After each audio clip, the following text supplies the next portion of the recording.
Por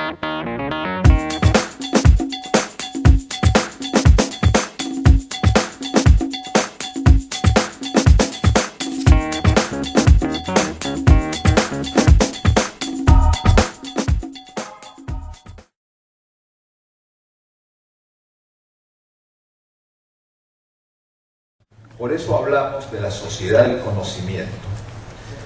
Y esta sociedad del conocimiento hoy en día es transmitido por las nuevas tecnologías, que son súper rápidas, ¿cierto? Que se intercambian en tiempos reales.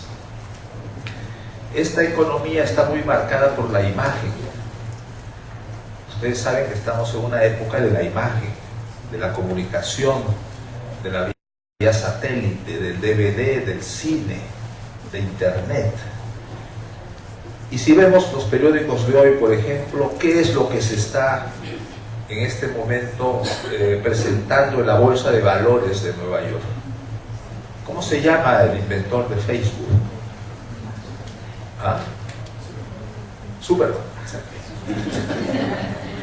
Bueno, él no es un inversionista en minas, ¿cierto?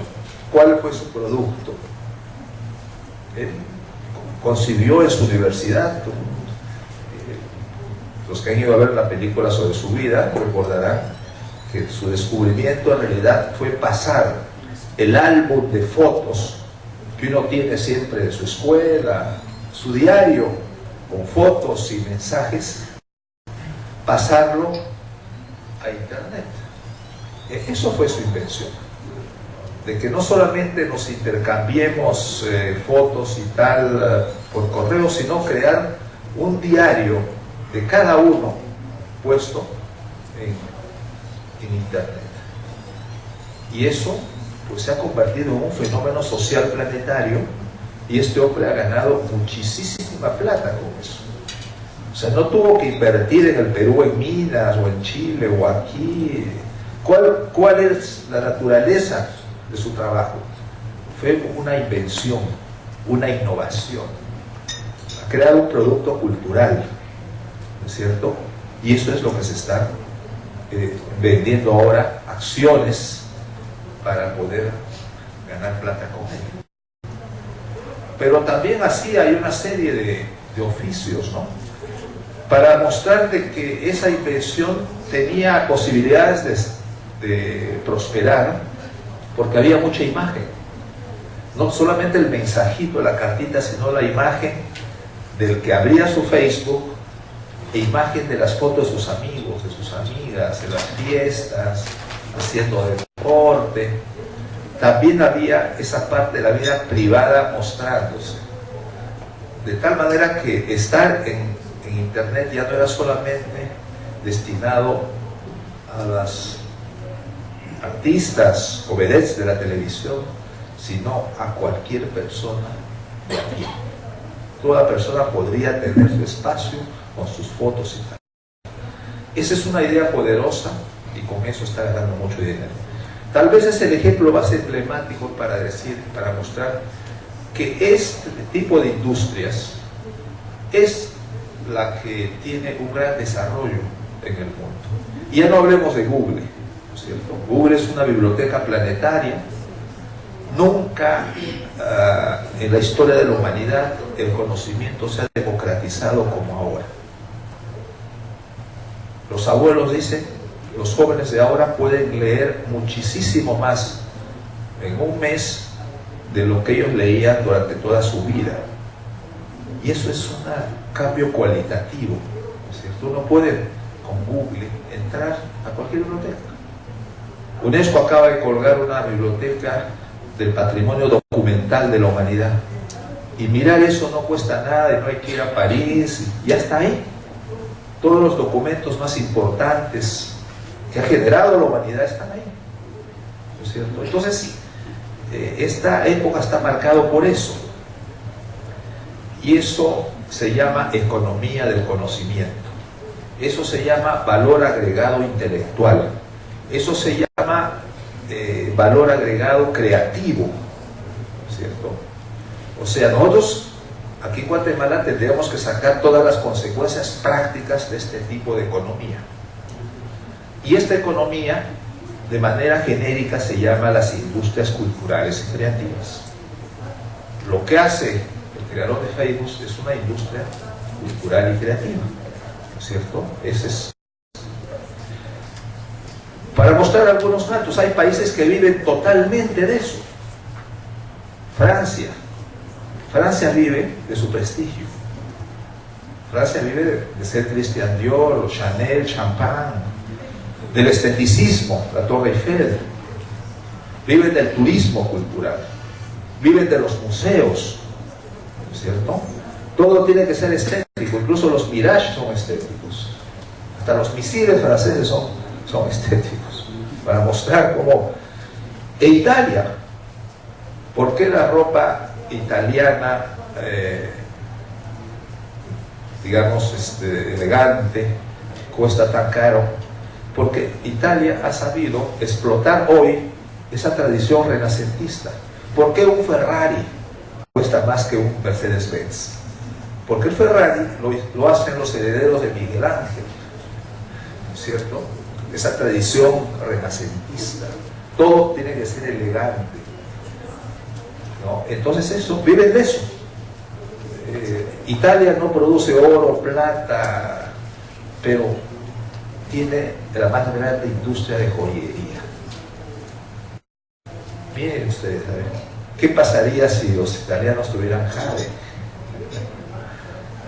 ¿Y por qué los guatemaltecos no hacen que tienen, ¿no es cierto?, diversificado y todo eso? Entonces vamos a ir aterrizando un poco sobre Guatemala, pero toda la economía planetaria, el sector que más crece en la economía mundial es el sector de las industrias culturales y creativas. Crece más que la industria del armamento, que la industria automovilística. En Estados Unidos, la industria del entretenimiento, incluyendo Hollywood, es más o menos entre 8 y 9% del Producto Interno Bruto, mientras que la industria del armamento es solamente 7 u 8. Mejor que crezca, ¿no?, la industria del entretenimiento, las películas que son inofensivas, aunque a veces aburridas, llenas de efectos especiales, ¿no es cierto? Pero para mostrar cómo esta economía está marcada por eso. En Inglaterra, el ciudadano inglés más o menos invierte 36% de su salario para asistir a espectáculos vivos. Es decir, reserva para ir a ver una obra de teatro con 3 meses de anticipación, ¿no es cierto? Se compra sus libros, su CD, o sea, hace mucha inversión cultural, ¿no es cierto? Veo que en Guatemala comienza a ver ese fenómeno. Ahora vienen, no solamente Arjona, vienen grandes figuras y hay una demanda. Eso es una industria, eso genera empleo. Pero imagínense, en el caso de Guatemala, que yo quisiera que fuera un país de clases medias influyentes y poderosas, nos enrumbamos hacia ese modelo de crecimiento, ¿no es cierto?, que sería muy inclusivo y muy consumidor de cultura, porque ustedes son un pueblo más que milenario, con muchas cosas que mostrar, con muchas cosas que tienen, ¿no es cierto?, y que ese es un activo difícil de conseguir.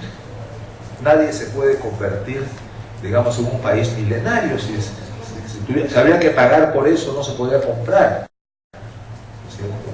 Yo cuando veo el mapa de la civilización maya, ustedes vieron Prensa Libre de la semana pasada, entonces ven una enorme civilización, y todo eso también se puede traducir en industrias culturales, en dinero y en recursos, ¿no? Entonces, lo que vale ahora es el valor agregado intelectual. Por eso, implícito está en lo que digo, de que yo no priorizo la inversión en las minas, que son altamente contaminantes del agua y del medio ambiente, ¿no es cierto? Yo priorizo este tipo de industrias que son hacedoras, que son democráticas, que son innovadoras, y le hace bien a todos, no contaminan el medio ambiente. Esto es muy importante, digamos, darse cuenta de este tema, y a esto se ha llamado la economía del conocimiento. Uno ya no es rico solamente por exportar materias primas. Ese es el modelo heredado de la época colonial que todavía subsiste. En muchos países del continente se está dando esa batalla por salir de ese estadio de exportadores de materias primas nada más. Ahora es el valor agregado intelectivo lo que vale, ¿no es cierto? Es lo que uno le agrega a esas materias primas. Entonces, aterrizando este aspecto en Guatemala, ¿qué diríamos? Guatemala tiene un sector económico, cultural. A veces la gente le llama la razón cuando yo hablo de la cultura como un sector económico. Es que lo es. La economía es una expresión de la cultura, ¿no es cierto? Lo primero que ha producido la cultura ha sido la agricultura, ¿no es cierto? Hace 7.000, 8.000 años surge la agricultura como algo que hace el hombre para generar sus alimentos. Pero esta contribución, en el caso de Guatemala, del sector económico que es la cultura, pesa en el PIB 7.24%, de acuerdo a un estudio hecho por el Banco Interamericano de Desarrollo, y genera empleo de un 7.24%, o sea que es bastante. Pesa más que el sector cafetalero o azucarero, que no tiene mucho valor agregado. Ahora, lo interesante de este tema es que uno se pregunta en qué sector económico están los pobres. Uno dirá, pero pues si son pobres no están en ningún sector económico. No están los pobres. Los pobres están en el sector cultural. Las madres tejedoras de Atitlán, con sus niñas menores, están en ese sector. En Atitlán el 80% de mamás les enseñan a sus niñas a tejer porque saben que eso es una manera, es una estrategia de sobrevivencia. No es que van a volverse millonarios, sino van a sobresalir con eso. Exactamente el 82% de madres transmiten eso a sus hijas. Fíjense qué interesante, es un hábito de vida, es un modelo de vida. Las madres y familias que producen cacao enseñan a sus niños y niñas a trabajar con el cacao porque saben que de eso van a vivir. Hemos hecho un proyecto sobre ese tema con el Ministerio de Cultura y los estudios nos han mostrado eso. Entonces miren ustedes que el sector pobre está en el sector cultural, ¿no es cierto? El artesano, el talabartero, el carpintero, el que hace alfarería, los pequeños joyeros, ¿no es cierto? Están ahí, pesan. Ahora, son pobres de bienes materiales, no tienen coches, no tienen casas, pero son ricos de habilidades, de saberes. Nadie es absolutamente pobre, siempre tiene algo, ¿no es cierto? Este es el caso. Entonces, si tenemos que tener una estrategia de lucha contra la pobreza desde el Estado, tendríamos entonces que decir, ¿dónde están los pobres? Están en este sector. Ok, vamos a hacer programas para perfeccionarlos, para diversificarlos, ¿no es cierto? Para formarlos mejor. Ya la textilería de Atitlán no tiene mucho éxito porque es muy repetitivo. Hay que diversificar. Hay una competencia también desleal porque vienen muchos textilería importada y vale la mitad de lo que cuesta el hecho aquí, ¿no es cierto? Hay que proteger y hay que diversificar. ¿Esto qué significa? Tal vez volver a utilizar tintes naturales, hacer moda. Ya hay moda, ¿no? Digamos, el traje no siempre ha sido así, ¿no es cierto? No ha sido el traje de los pueblos originarios, los pueblos ancestrales, no sé si uno ha evolucionado y va a seguir evolucionando. Entonces también hay, por ejemplo, un proyecto con Japón de creación de una escuela, de un centro de modas y tintes naturales ahí en Atitlán, que trabaja con las tejedoras y con las niñas y tal y tal. Entonces, tenemos que exportar esa manufactura, enriquecerla, diversificar y tal. ¿Qué pasaría con los joyeros? Cuando uno compra, a veces yo compro unas alhajitas para regalar a mis colegas de París. Cuando voy a París a hacer gestiones le llevo un regalito a cada uno. Pero luego ellos se dan cuenta que el regalito es muy semejante, todo es muy repetitivo. Cuando le regala a uno, de pronto me dice, oye, pero he encontrado un igualito ahí con otra persona. Entonces, no, está bien, nos delata, ¿verdad? ¿No? Entonces tiene que haber una diversificación. Los collarcitos, aretes, pulseritas, eso tiene que cambiar. Pero eso no es nada en otro mundo. Eso se puede hacer programas de diversificación, ¿no es cierto? De diversificación y aumentar la exportación.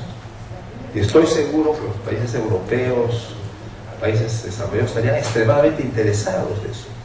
Entonces generamos empleo y empoderamos a ese sector. Pero para eso también necesitamos formaciones específicas. Ahí necesitamos que el Ministerio de Educación se ponga las pilas y entonces haga los diversificados que tiene que hacer. No los ya tradicionales, hay que revisar, hay que evaluarlos, cuáles son los que valen, cuáles no. Y entonces poder crear esas nuevas formaciones que capaciten, que generen empleo, ¿no es cierto? Hay que depurar los diversificados, crear otros, a lo mejor repensar el esquema, que a lo mejor lo que está pasando ahora, incluso en muchos países europeos, es de que los chicos de 15 y 16 años ya están aptos para salir al mundo del trabajo y se ha incorporado de modo orgánico el aprendizaje. La alternancia es una obligación, no es extraescolar, eso es lo más escolar en el concepto esto de que lo teórico y lo práctico, ¿no es cierto? O sea, la alternancia es una práctica casi universalizada en Japón, en Corea, en China. Bueno, los chinos ya ellos no hacen, siempre que hablan de educación hablan del trabajo, ¿no es cierto? Y ese es el modelo que los ha llevado a donde están hoy en día, ¿no? Hay casos aquí de chicos que hacen 20 años entre la preprimaria, primaria, básico, el diversificado o el bachillerato más la universidad, son 21 años. Y luego salen y tampoco no consiguen trabajo porque no tienen la autonomía, no tienen la capacidad hacedora, no están preparados. Han hecho pequeñas prácticas de mes y medio. A veces vienen a la UNESCO y dicen, vamos a hacer una práctica ahí, pero ¿usted qué sabe hacer? No hacer nada. De práctico, o sea, no tiene la lógica, la estructura. Me comentaba Lucía que cuando ha estado diciendo los UFEPS, que hay un cambio, esos jóvenes de 14, 15 años administran su propia huerta, su propio proyecto, y ya son autónomos. Entonces no puede ser, pues eso es escolar, eso es lo más escolar, ese es el ideal del escolar, ¿no es cierto? Entonces ahí tenemos que ver ese aspecto, pero no se piense que estamos pensando únicamente en las habilidades ancestrales, ¿no es cierto? También de las nuevas tecnologías. Guatemala en este momento tiene laboratorios para realizar efectos especiales y se está exportando. Esos efectos especiales se utilizan en todo, para hacer una publicidad, para hacer un documental, para hacer un material pedagógico, ¿no es cierto? Se utiliza en todo los efectos especiales. Entonces, no sé si hay algún diploma. Yo sé que algunas universidades han comenzado a trabajar eso. La iniciativa privada genera a veces diplomas no validados, pero eso tendría que venir desde la educación nacional, ¿no es cierto? Tener ese tipo de formación. También con el caso, por ejemplo, de diseño. La Universidad Landívar, y creo que hay varios más, tienen ahora diseño. No solamente diseño de interior, sino diseño industrial, diseño gráfico. O sea, cosas muy contemporáneas que se hacen con las nuevas tecnologías, con programas computarizados. Y ahí está el nicho laboral, ahí está la generación de empleos. Todo eso es el sector cultural y creativo. Entonces es una industria cultural y creativa. Por ejemplo, yo veo la televisión, en la televisión guatemalteca todavía no ha entrado gente creativa. O sea, los creativos, por ejemplo, que hay en la industria publicitaria, que es otra industria cultural, no han entrado al mundo de la televisión. Y entonces veo un poquito en los programas, la estructuración es un poco amateur, es anacrónica. Pero habría que preguntarse si ¿qué hay escuelas de formación de eso? Habría que tener, ¿no? De creadores, programas de radio, televisión. Yo veo que aquí tiene mucha vocación por la locución. Sigue cursos, es parte del modelo de un joven, quiere ser locutor, sueña con ser locutor, de narrar un partido de fútbol. Pero en fin, pero todo eso pues está bien, hay que hacerlo evolucionar. Entonces hay ahí un enorme espacio para generación de empleos, de lucha contra la pobreza, de recuperación y valorización de habilidades ancestrales y también de uso de las nuevas tecnologías para industrias, por ejemplo. Si ustedes se han dado cuenta, Guatemala produce cacao, pero si uno compra los chocolatitos de aquí, el envoltorio lo disuade a uno de comprar, porque uno compra con los ojos. Entonces se compra uno suizo, pues que casi no tiene cacao. Pero, ¿no? Entonces ahí hay el problema del packing, el envoltorio. Eso es toda una técnica, es un arte, ¿no es cierto? Entonces todo eso es un tema, digamos, con eso. Se forma uno en eso, haciendo diplomas, no necesariamente un diversificado de 3 años, sino diplomas de 6 meses, de 1 año, ¿no es cierto? Todo ese esquema es válido, y ya las mamás ya no tienen que decir, bueno, tienes que ir a la universidad y tal, sino irse preparando de esa manera, porque como ahora el esquema es educación a lo largo de toda la vida, lo que nos importa ahora, ante ese 1,5 millones de jóvenes que han abandonado el sistema escolar y por solo 2 o 3 años y que difícilmente regresan, ¿no es cierto? O hay que empujarlos, hay que tener maneras atractivas de regresarlos. Entonces, esta educación a lo largo de toda la vida promueve de que hay que tener una estrategia, un plan de vida para esos jóvenes.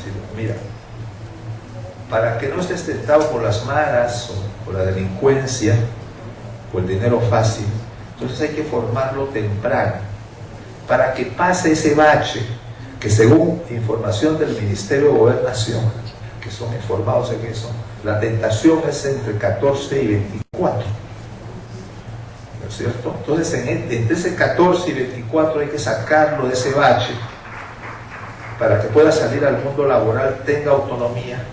Y después, este joven, que a lo mejor aprendió una alternancia o se educó y tiene una habilidad, a lo mejor a los 23, 24 ya está trabajando, a lo mejor hasta ya tiene su cochecito, ya tiene su departamento, puede regresar a la universidad.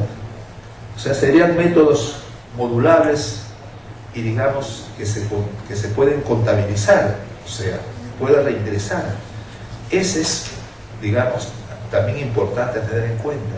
O sea, que las mamás no tienen que decir, ya mi hijo no es doctor, yo quería que fuera doctor, que fuera ingeniero, que fuera diplomático, o que fuera politólogo.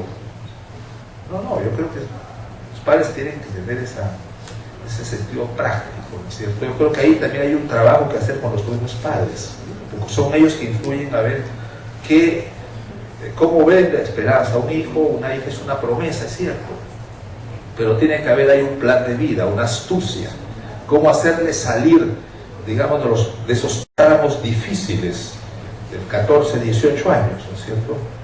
Y ya dotarlo de autonomía para que salga al mundo laboral.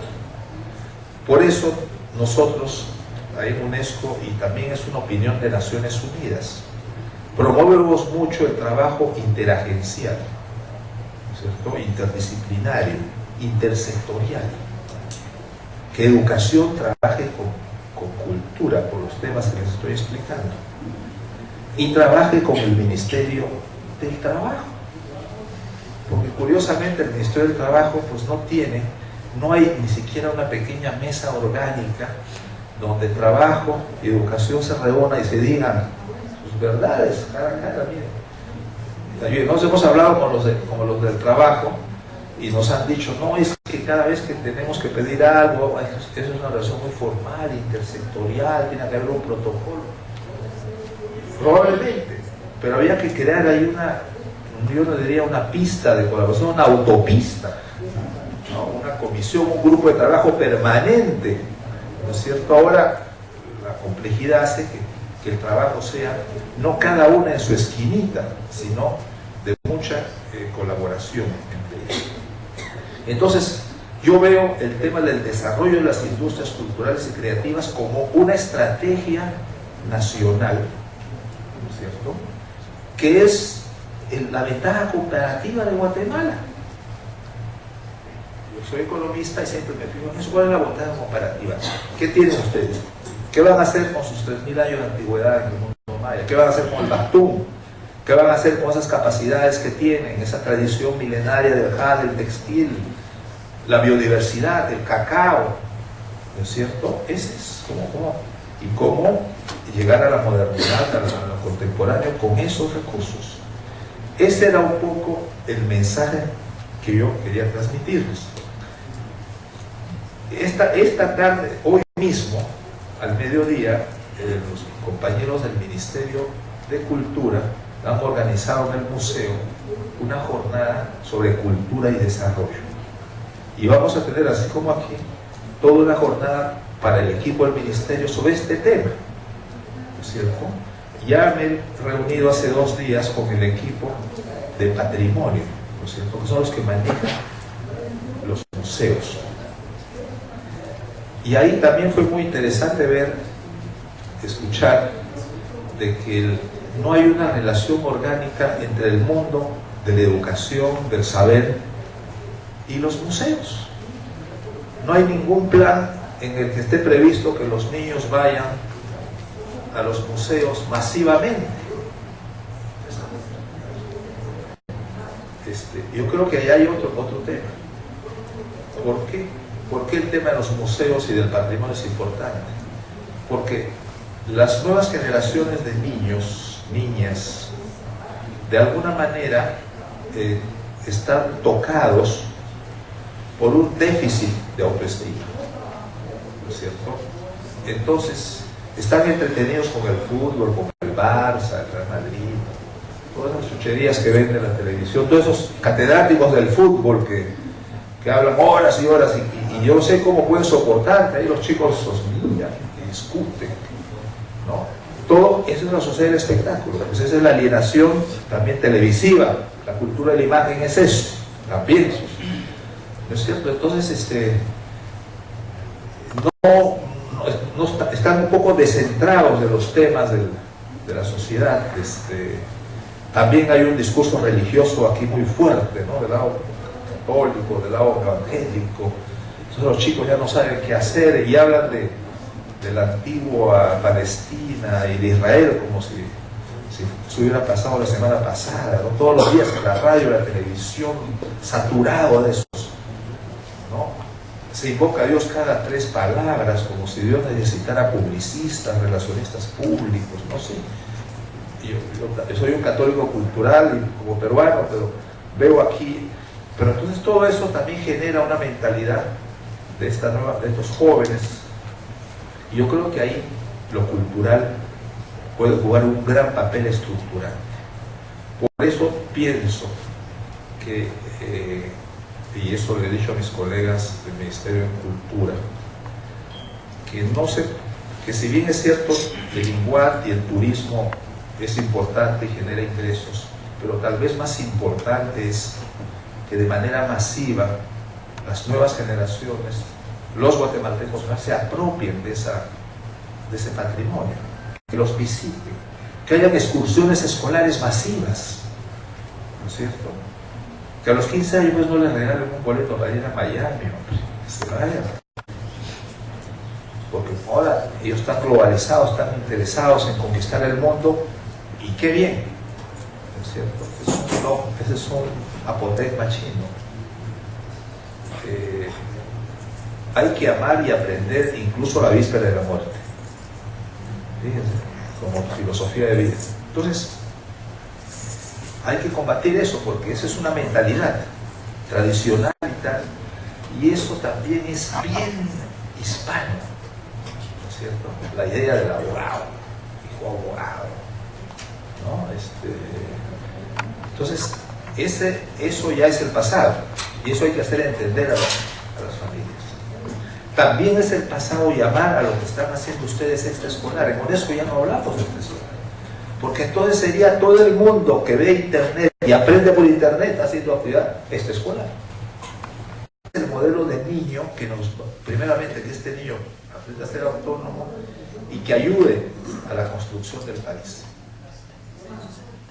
Miren, esta es la primera pregunta, por ejemplo, que se han hecho países que en 100 años se convirtieron en potencia mundial, para hablar de Estados Unidos. En Estados Unidos, la mentalidad que le forman a un niño es más o menos así.